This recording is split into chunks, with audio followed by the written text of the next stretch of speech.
I'm definitely like honestly after starting to like try and recreate this, I was like, I'm not as good at recreation as I thought. I thought this was gonna be fairly simple, to be completely honest. I mean, like other than the percussion and maybe some of the side chaining, I thought it was gonna be kind of straightforward. But like I don't really think the synth that I made is like all that close to what I have. So the clip, I was just trying to remake basically like the first 8 bars or so.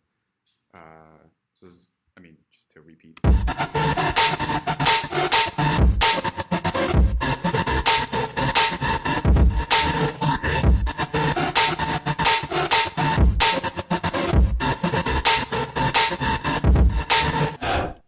And kind of the things that stood out to me were that the snare is like very like metallic, but it doesn't actually have like that sharp of an attack. It feels kind of like almost like just like a block of noise and then with like a decay on it. And then also if you kind of listen carefully, like the kick is actually very like stereo. There's kind of like a very stereo image of the kick on either side. And if you kind of zoom in, you can tell a little bit too. It's like the left and right channels aren't exactly right. So if I played this like by itself, like versus if I put like a utility on it, for example, and then just turn it to mono, you guys might hear the difference. So this is completely mono versus normal. You guys hear the difference just a little bit? Or here, let me turn it up maybe. So, so this is it normally. And then completely mono. Like more of it, you can kind of tell a bit more of it is coming out of the sub, because whatever's like kind of constructively interfering, like these peaks, you know, are just gonna kind of add together in the mono signal. I mean, maybe it's just my perspective, but I thought I heard a bit more when it was like normal, like, whereas it feels a bit more boomy when it's mono. Yeah. Like boom versus. Maybe we could see it in an EQ. So let me try to pull it up.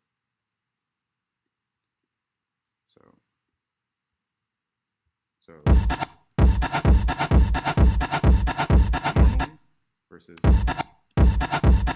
So this kind of bottom peak gets quite loud, whereas I mean, well, I guess they're kind of loud in both situations. But like I guess kind of the takeaway is it's a bit more boomy here, and this is actually like extremely unconventional as far as like, I mean, really any production goes is like, you know, I mean, it's okay to have like panned things, like individual panned elements. Like a lot of times you'll hear like hi-hats panned like all the way to the right and then the left.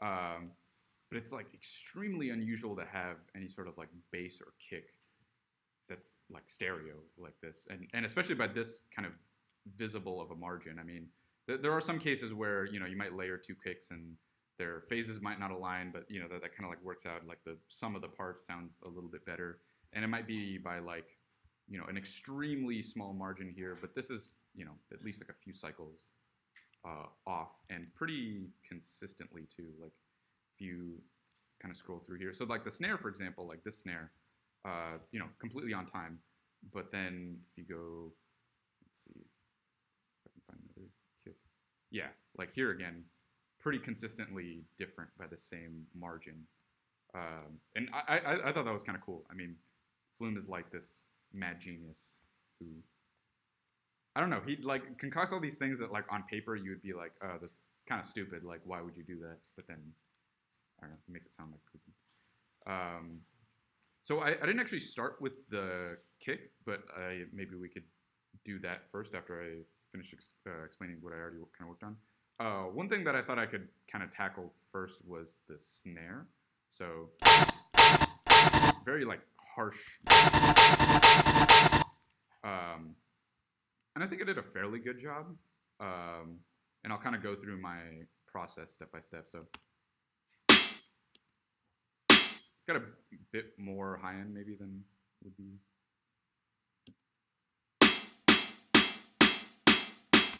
Versus. So the maybe I could like layer a bit of noise with this this snare, like right now maybe it sounds a bit flat, and maybe that's why I kind of like boosted the high shelf a bit. So that kind of emulates it. I mean, you could also just as easily, let's take,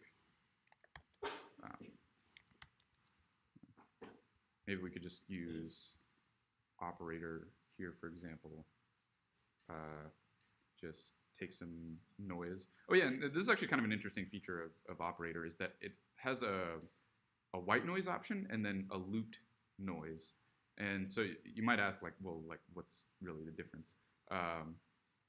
Technically, I mean, looped noise is not noise anymore because it's like periodic, because you're just repeating the same thing kind of over and over again.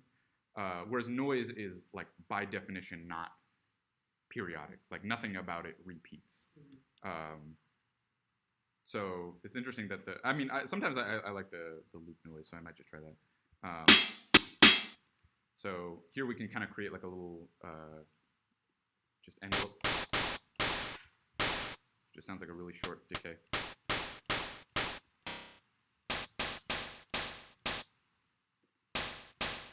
And you can kind of tell, like, as you pitch it up, it's going to sound a lot different than if you pitch up just white noise. Actually, oh yeah, so here you go. Like, by consequence, if you just have white noise, like, there is no pitch to it. Like, there's no, because pitch is just like, you know, how many cycles per second are happening and like how fast are they going. Because noise is, by definition, noise, like not periodic, then this has no meaning. So you can pitch up looped noise if that's kind of like your jam, but might just go with regular noise for now. But that being said, you can still like high pass it, which is often what I do. Is like sometimes like you don't want all this kind of like low noise, so you can just high pass it and then kind of same thing. And we could just create a note here. And it really doesn't matter where you create the note, to be honest. Oh yeah, and I also thought so as far as like shortcuts, because I know a lot of you guys have, or actually maybe not a lot of people, but like some people have asked like, oh yeah, I don't really know my way around keyboard shortcuts that well. To lengthen a note, you could just shift and then left or right arrow keys, and it goes by the grid. You can change the grid by command 1 and 2. So command 2 makes it sort of less fine, so the gaps are bigger, whereas 1 makes it more fine, so each instance that I move it is a lot smoother now. And then usually it won't, like Ableton won't round your note off if it's like a little bit off. So let's see what that sounds like with the noise added to it. So let's maybe boost it a little bit.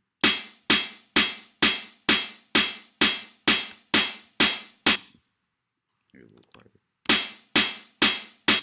So that's my snare, and then still maybe like a little bit of a difference. It feels maybe a bit more high passed, or maybe it's just the context of the song. I can't really tell. Maybe I'll roll off this.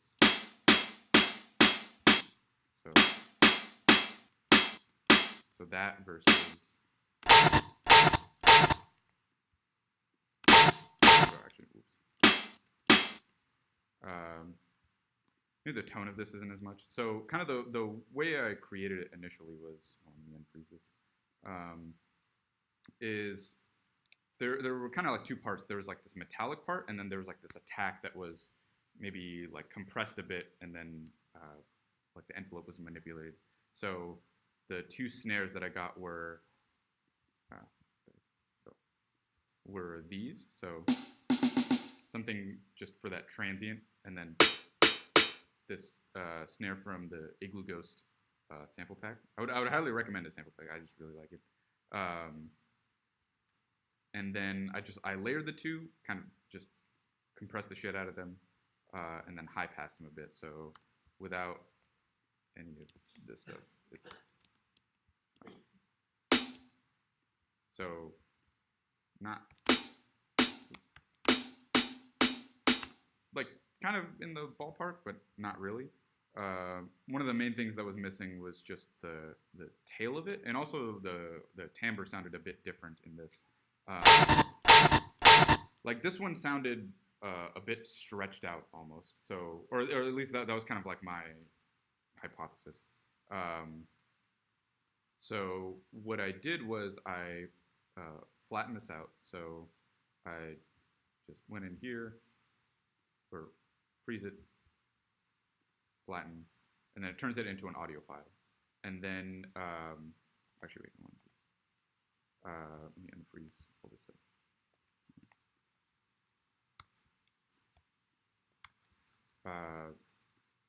So yeah, so this is what it sounds like with the effects. Oops.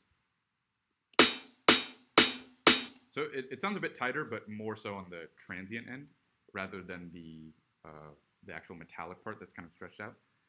So what I did from here was then freeze it, flatten, and then now you get an audio file. And these are pretty similar. And beyond that, I kind of just like isolated one snare. So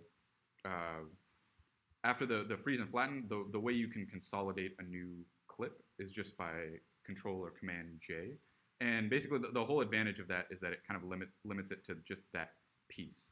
So now if I try to extend it beyond, I can't. Whereas if I took something out of here, right, and I dragged it over here, it's still technically part of this larger whole. So whenever you kind of move it about, it's going to change in shape. Also, if you're warping stuff, then it's gonna kind of loop this section, but it's gonna contain all of this. So whenever, if I stretch it out here, for example, this is all gonna get stretched out, and you might just end up shifting your sample kind of out of frame. So that's why that's kind of useful. So from here, what I did was I just played around with the pitch. So when I stretched it, I turned it to repitch because I wanted to. It sounded like it was almost just out of tune, almost. If you guys have ever like tuned a snare or something.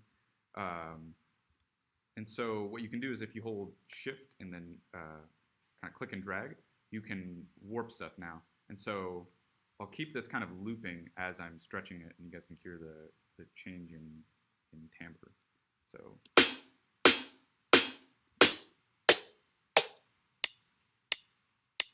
that's basically a hi-hat.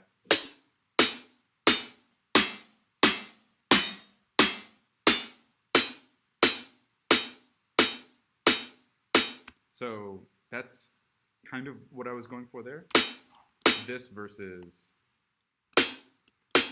it's kind of a subtle difference, but it's something that, like, by virtue of stretching this, it's not the same as going into like complex and turning it down a semitone or detuning it a certain amount. It's just that the pitch of the sound is a function of its time, and so it's not gonna introduce any new artifact into the sound, which is kind of important, especially for something that's very transient. Because while if I did complex, for example, and I stretch it out past a certain point, or if you kind of stretch it too small, like maybe not the worst thing in the world, but I think after like a certain point, it does like that kind of ringing at the very end. And especially as you get to this, you kind of lose that transient shape. And kind of my end goal with this was to have it kind of be like this. So, and actually, I kind of want to exaggerate this a bit more, and I'll do it on this one. One thing I noticed was that even though it kind of starts very abruptly, there's just this little bit of a fade in for each snare. So on the original, it almost sounds like just like a sweep of white noise opening up, and then almost like the snare immediately thereafter. And so the closest way I thought to emulate this was just to basically just take the faders and create a slight kind of, attack. Oops. So this is not really helping all that much, but yeah.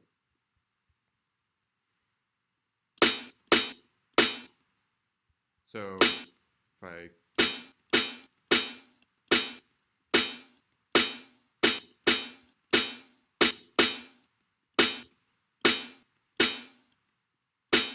yeah, so something like this might be kind of useful. And while it doesn't look exactly the same because he kind of just has this like pause maybe, or maybe it's the case that he's flattening this white noise and then using and kind of automating that either on or off, and then maybe putting an attack on that that's kind of giving it that just ever so slight kind of noisy attack. So I thought that sounded like fairly close. It's not super exact, and a lot of that could just be influenced by what sample he used for the snare. I mean, maybe he like, I don't know, slammed a potato against a tuba or something, and like that was like the sound, and I have a potato, but I don't have a tuba, so I can't recreate it. And that's generally the case with like a lot of drums. Is a lot of people just start with sampled stuff and then move on from there. I know a lot of people are like super hardcore about it, and like when they open up a new project, they're like, okay, I want a kick, so I'm gonna go into operator, and then I'm gonna create like a tone. Like I'm gonna start here, and then they'll compress it and distort it, and like so on and so forth until they make the kick that they want. You're perfectly free to do that, but I know Flume is very he's kind of known for sampling like a lot of organic stuff, so that's kind of why I figured this might be the best method. But yeah, if you guys have a better method, let me know. And then with the noise, maybe a bit less decay on the. You just get the snare from the Igloo Ghost, yeah. Sample pack, and then you layer on top of that this new white noise. Yes, yeah, basically. And then there was actually another snare in the. Oh, so it didn't save the drum rack. But yeah, there's another kind of more transient snare that I layered. I'm gonna see if I can find it.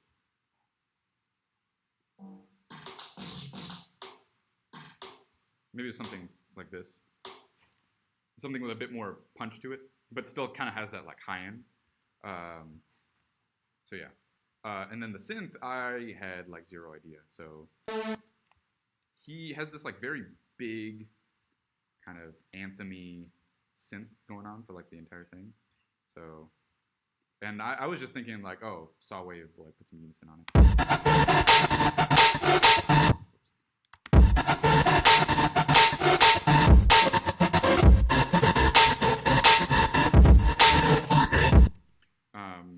I mean, there's a part in the middle where he just kind of like uses a phaser or something, but this is my rendition of the sound, and it's like not at all that accurate.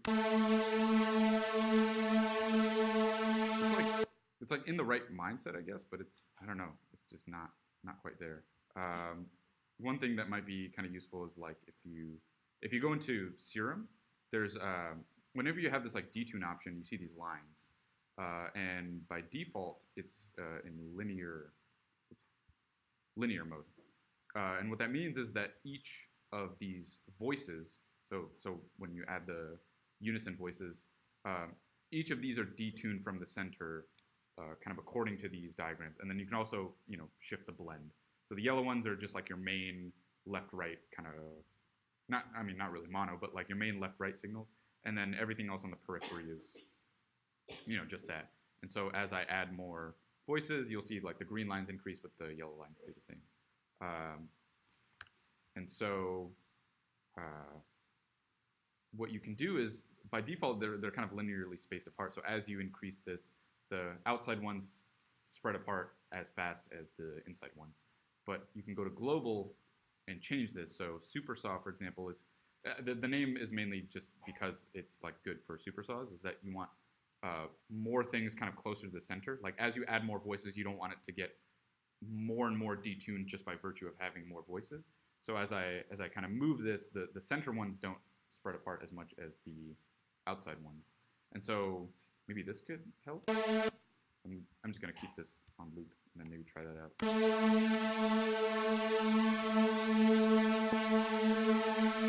Oh, actually.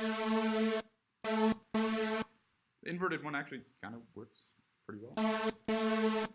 But it's not as like screechy yet. So it sounds like maybe something like OTT. So I might give that a shot.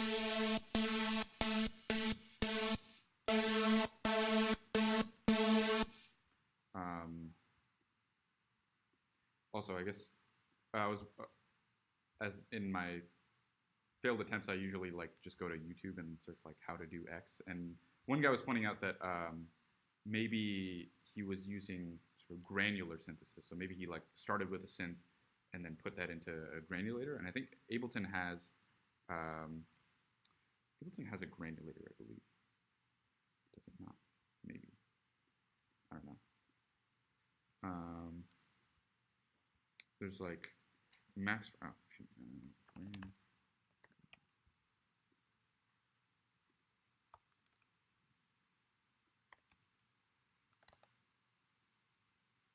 oh, there we go. Oh no. So a granulator. So maybe we can take this and then put it in this granulator. I've actually never used this, so maybe this is a learning opportunity. So I'll do the same thing. I'll just freeze and flatten this.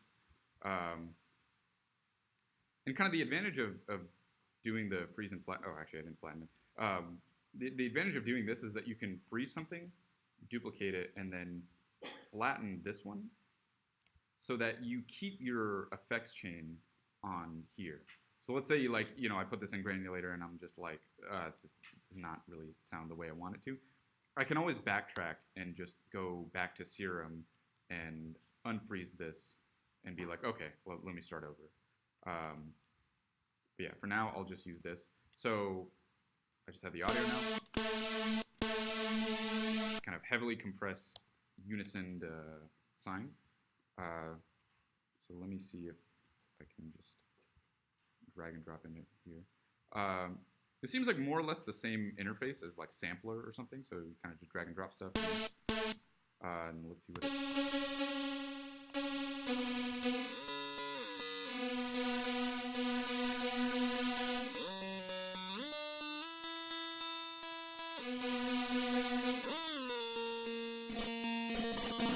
So already, I mean, it feels like maybe I'm on the right track because if you remember in Jules, for example, there's this kind of like very like static, and it's kind of reminiscent of like me moving this around. So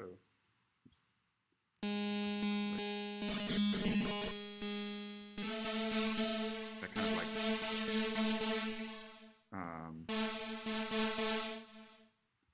I have no idea what I can't barely read. So let's just AM.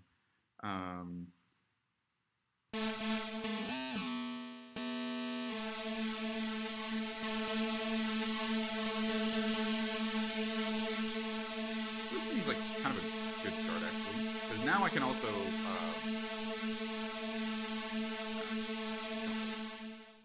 now I can actually like layer notes as well.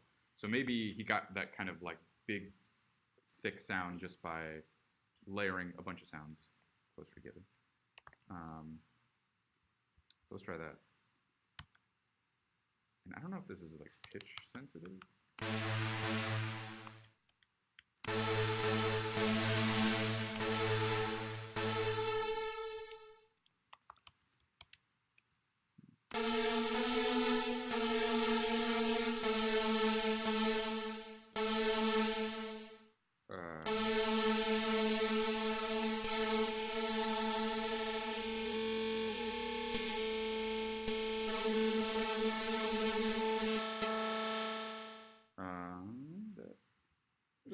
Sound all that close, to be honest.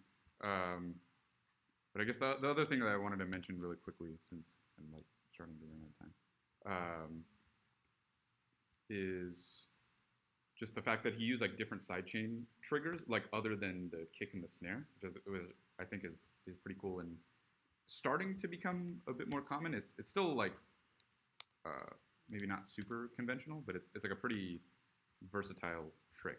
So if you kind of listen to the song.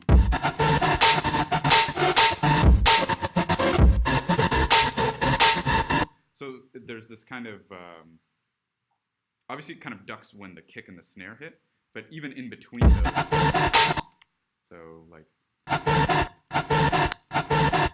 stuff like that where it's heavily sidechained, but it doesn't sound like an LFO, right? If this was an LFO, it would be like this just over and over. It would be, but it's not. It's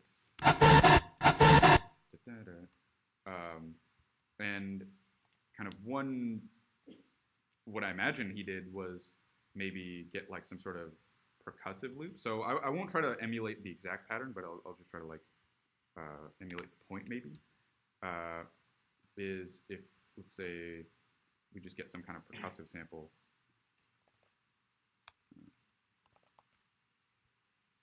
And then let's just make sure it's like a loop.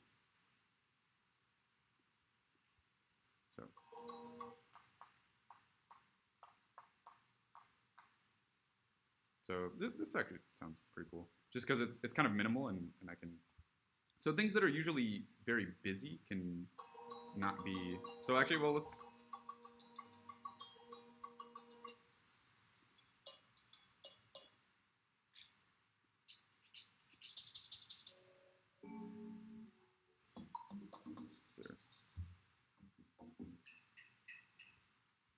Maybe.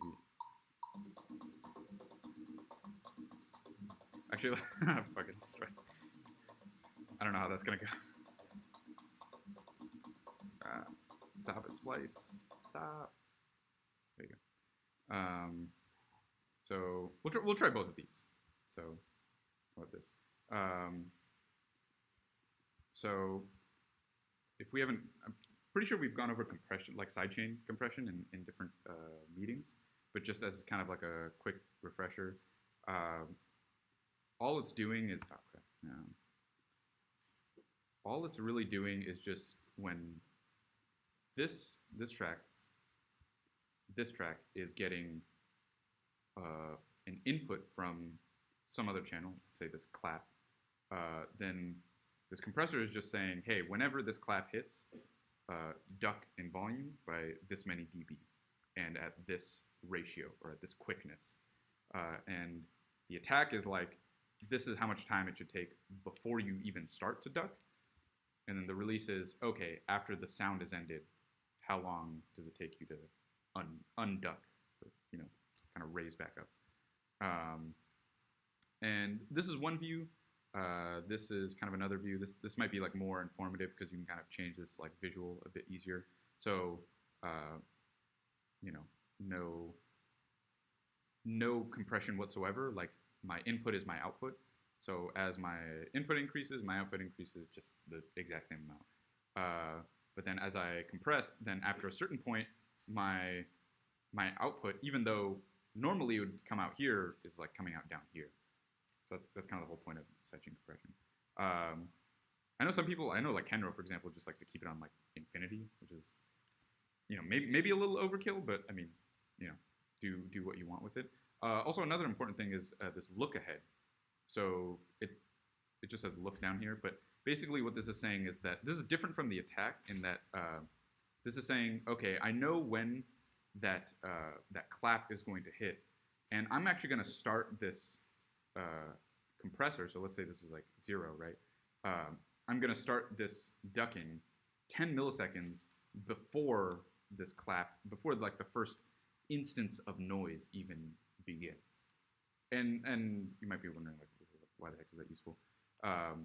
It's mainly useful because sometimes if you have like a transient on your bass, for example, like if you have like a bass guitar or like an 808 that's kind of sharp and snappy, that maybe you don't want to kind of conflict with that transient either, or you want to kind of duck that out completely too, and you won't really be able to do that with just like a completely short attack like this.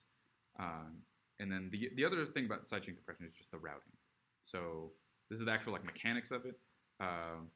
But then if you go in here, so if you go on the track that you want to have ducked, then you go in here to the input, and then you put whatever input that you want. So in this case, I want track, what is that, like 9? And now if I put this like super, actually let me go back to this. If I put this like super low, and I solo. Actually, let's just solo this one. Oops. Wait, what did I do wrong?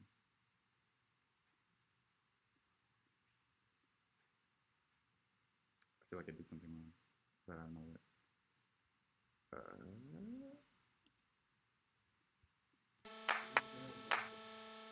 Oh wow, that's helpful too. This is like if you want a sidechain, turn on the sidechain.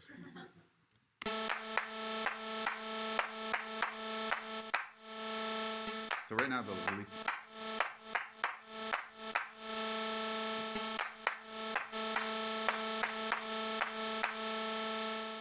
Versus so.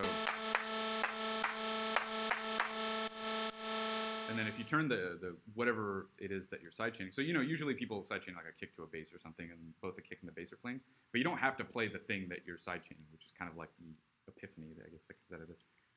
And then conversely, if you warp it and then put it on time.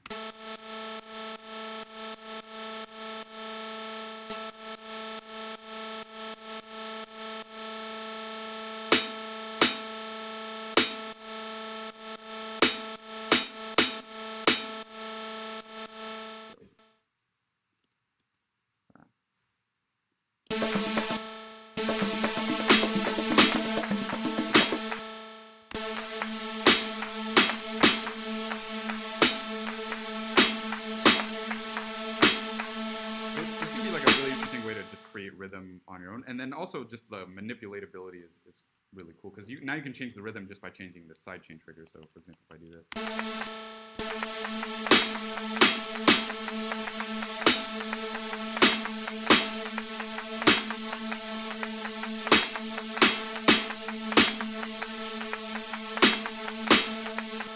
actually no, let me mute the claps.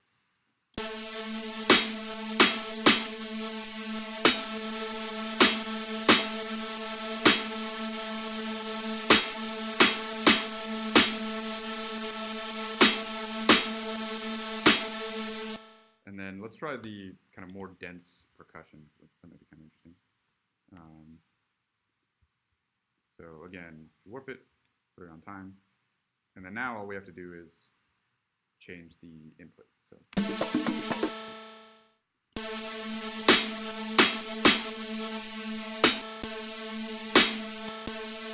yeah, so this is not really going to produce anything. If things are too quick in succession, then it doesn't matter how short of a release or attack that you have. It's just going to, I guess, duck everything kind of equally.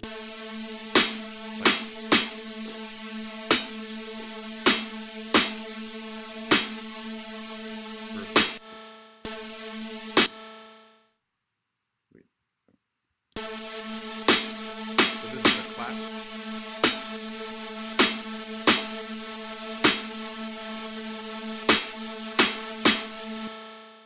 Versus the Latin percussion.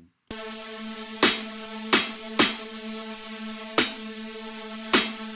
just going to duck so frequently that like there's no rhythm to be kind of inferenced from. Yeah.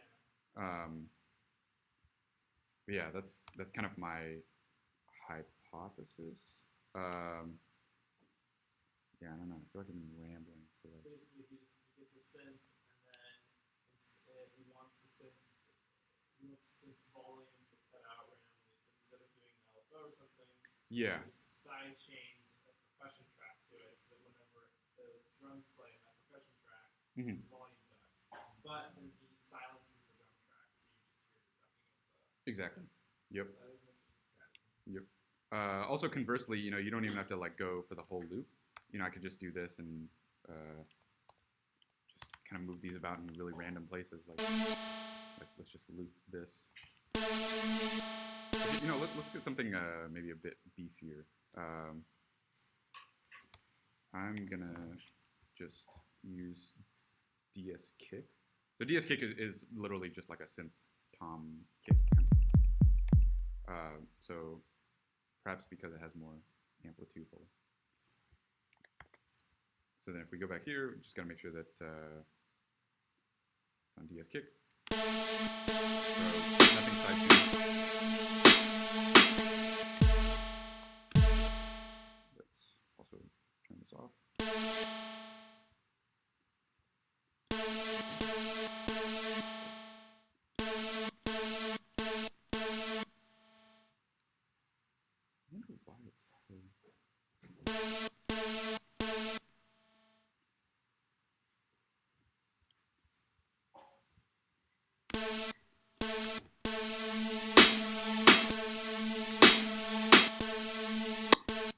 Still not ducking quite the way I want it. Oh, it's probably because. Oh, actually, in that case, hold on. Let me.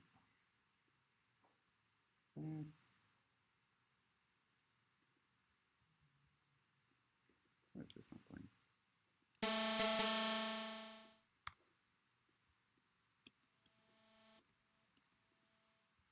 Oh, this is just not even.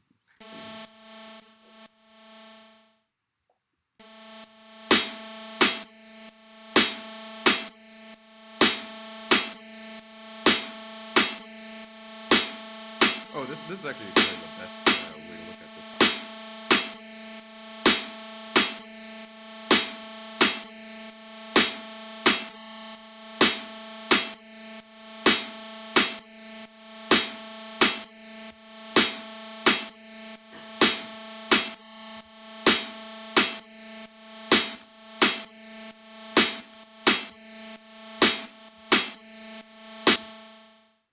Conversely, it's kind of hard to tell actually the effect on this. So let me put it on this instead.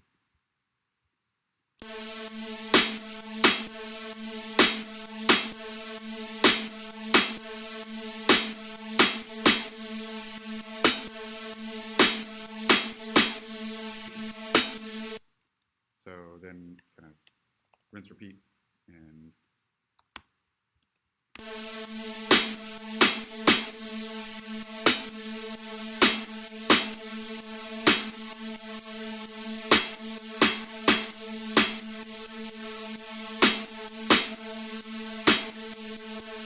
and then you could probably even add just some distortion to this or something, because it seems like maybe that's kind of what he was going for.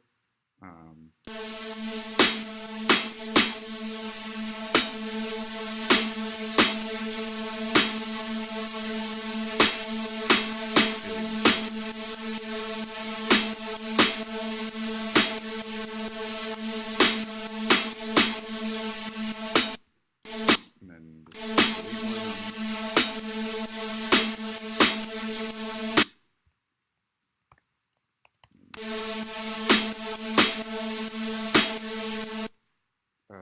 I can try to go over the kick really quickly if you guys want.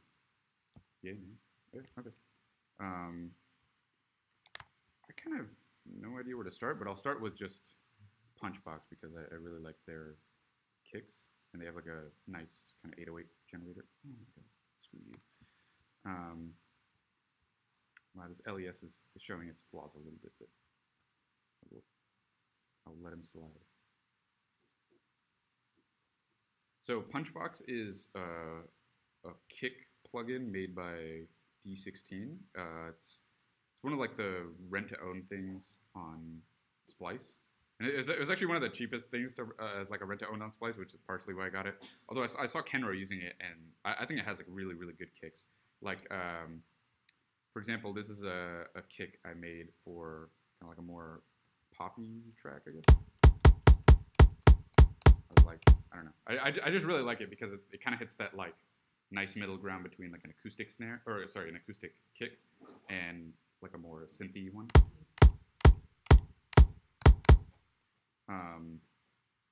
Yeah, it has all these like really great tools. But I guess let's just start with a brand new one. Actually, hold on. There's an init button. So if you initialize it, it's just a good start. So let's take a listen to the track again.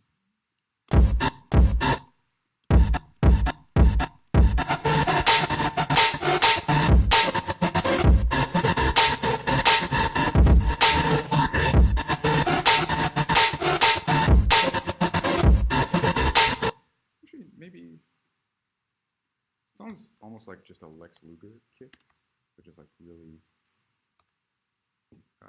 like pitched. No. What's this? Oh.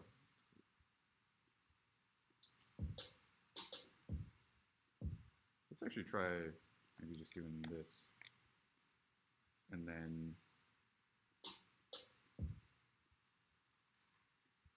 let's just see if we can maybe distort this or something. I don't know.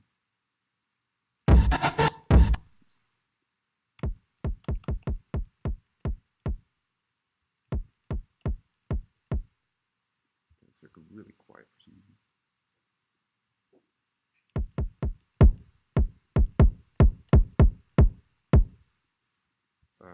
Maybe EQ. Yay.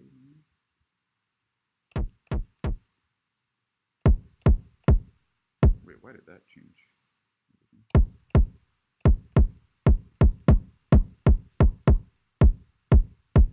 Yeah, that's not really gonna do anything.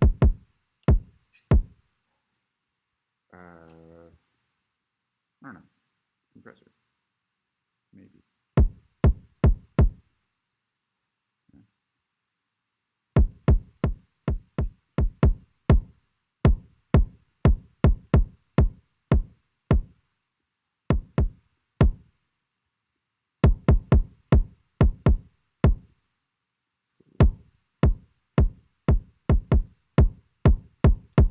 I don't know. And then let's try maybe having, so if we do a kick in here,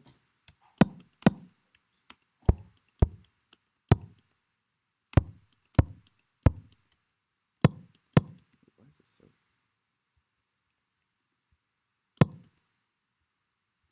I want it to be. Oh, there we go. I don't know why it was just so short. So yeah, let's just maybe flatten that out. That sounds actually fairly close. I was gonna start with Punchbox and maybe just start with like an 808 and then build from there, but I don't know. He's like a very hip hop producer, so maybe it just kind of went from him getting this kick.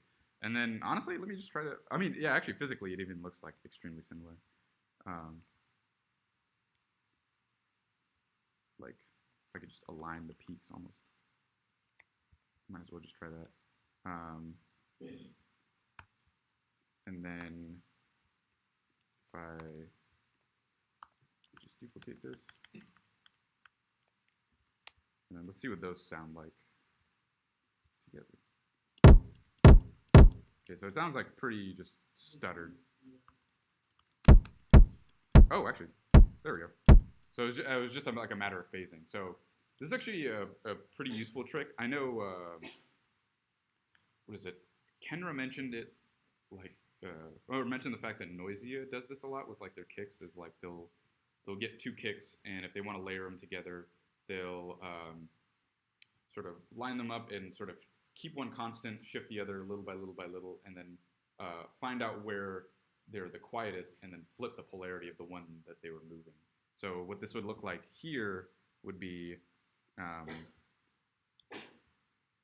for example, if I did, yeah, what is it? Utility. There's these two buttons at the top, and that's just to flip the polarity of each channel. So if I flip the left channel versus the right channel, let's see if this would actually be apparent. So for example, if I did it on here and I flip the left channel, what should happen is, how am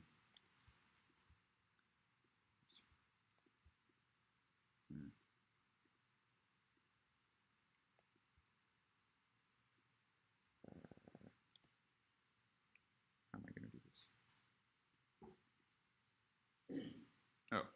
Oh yeah, sorry. I gotta put resample, record, and then if I record this, let me remove the counting.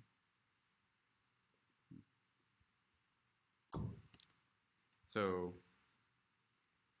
as you can see, the polarity. So the top channel is the left one. So if we try to line them up, then you can see that the bottom one, which is the right channel, stayed the same, but then the left one flipped completely. So if we listen to this, it doesn't sound a whole lot different, but like obviously by shape you can actually this is kind of like a cool shape. I'm not gonna lie. It looks like a honeycomb or something. Yeah, I mean, I was gonna say it almost reminds me of like like DNA or something, like coming together like form proteins or something. Yeah, it is very trippy indeed. So that's kind of like a visual of what's going on, but it won't change in real time as far as your actual audio file itself. So what we can do is we can just flip the polarity of these, and then we could just loop these together. So,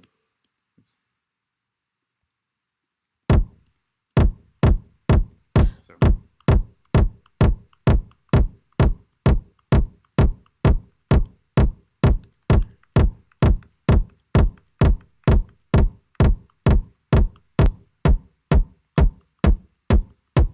So actually, let me just illustrate this by lining them up perfectly. So they're completely in phase, basically. So now there's silence, right? I've just duplicated them. But then if I,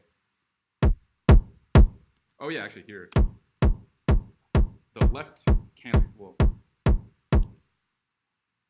the rights cancel out because I'm flipping the polarity of the right. So you can only hear it out of the left speaker. Conversely, only hear it out of the left. And notice how the two are actually different. No, it's not. Yeah. Actually, that is kind of a good point. No, I'm not panning. So what I'm doing is these are two identical kicks, right? So they're identical, but I'm flipping the polarity of the left channel, so this top one. So I mean, you can't see it right now because it doesn't change in real time. But if I rendered this out, then this kind of square peak would be dipping under instead. And because this is like literally the exact opposite of this peak, it destructively interferes perfectly. So basically all the positive values, so all the values up here, and then all the values that would be down here just cancel each other out. And because it does that for every single point on the left channel, all you're left with is the right. And so if we do this with both, and then we flip them again, now we've kind of layered the two successfully, whereas there's just one. And I mean, in general, it is just an amplitude difference for the most part, but I don't know. I think it can help. So if we go back to just kind of offsetting it like this.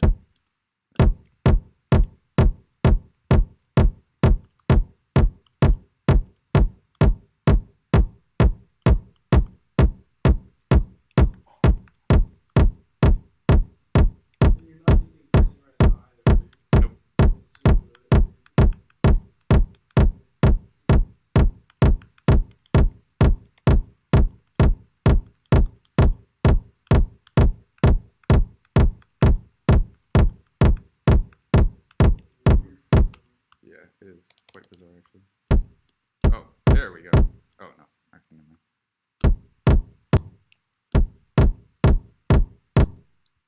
Wow, I actually have no idea how I did this, to be quite honest. Let's actually just try copy, because great artists steal. At least that's what I tell myself. And then maybe like that.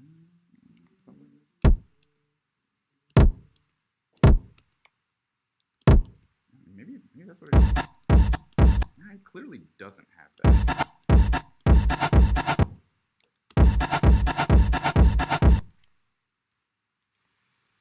Well, I'm not entirely sure how he gets the stereo. He did not do it. I mean, actually, that's not a bad idea. Like the good old hard pan, like our friends in the 60s did. And then, oops, wait with that.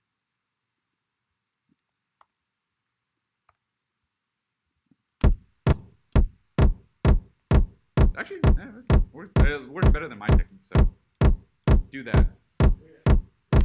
So, yeah, basically what it was is, actually I'm kind of curious what they would sound like if they were completely in phase. So, if we line them up completely, and they're panned. actually, I think it would still form like a mono signal, whereas.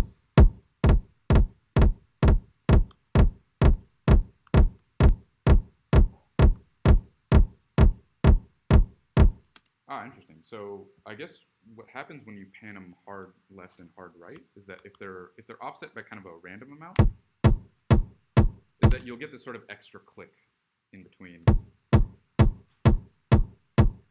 and then I guess as you shift it, you can kind of minimize that click a little bit. So there, it's not really as apparent as there. The extra kind of high pitch click, whereas here the peaks the line just a bit better, and so maybe it's masking the click, but it does sound a bit better. But yeah. What does sound like in mono? Oh, in mono? So it sounds like this. Oh, oops, sorry, starting a little bit. Yep. Oh wow, it's already 7:40. I'll stop the meeting there. A couple actually quick announcements I want to make. So I kind of mentioned this last meeting, but if you are interested in like performing your music in whatever capacity that means, then we have an event coming up with Musicians Club during week 8. I'm gonna close the submissions for this by tomorrow night. So actually, I haven't checked who all has done the Google form, but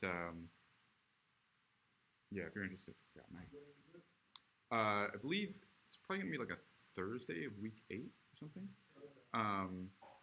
So yeah, if you want to sing, rap, do a launchpad set, just do keyboard stuff with a backing track playing or something, that's all perfectly valid. I'm not gonna be a stickler like whatsoever. Yeah, it's basically an open mic, but it will be kind of curated beforehand. So Pro has an hour time slot, and so we're free to fill that hour like however we so choose. And then we just need to kind of provide like an equipment set list. I doubt it'll be anything like too extensive. Probably just like a DI box for turning like making a balanced output. Maybe some like 1/8-inch cables, like audio cables, whatnot. XLRs, maybe if you want to bring a mic, bring your own mic.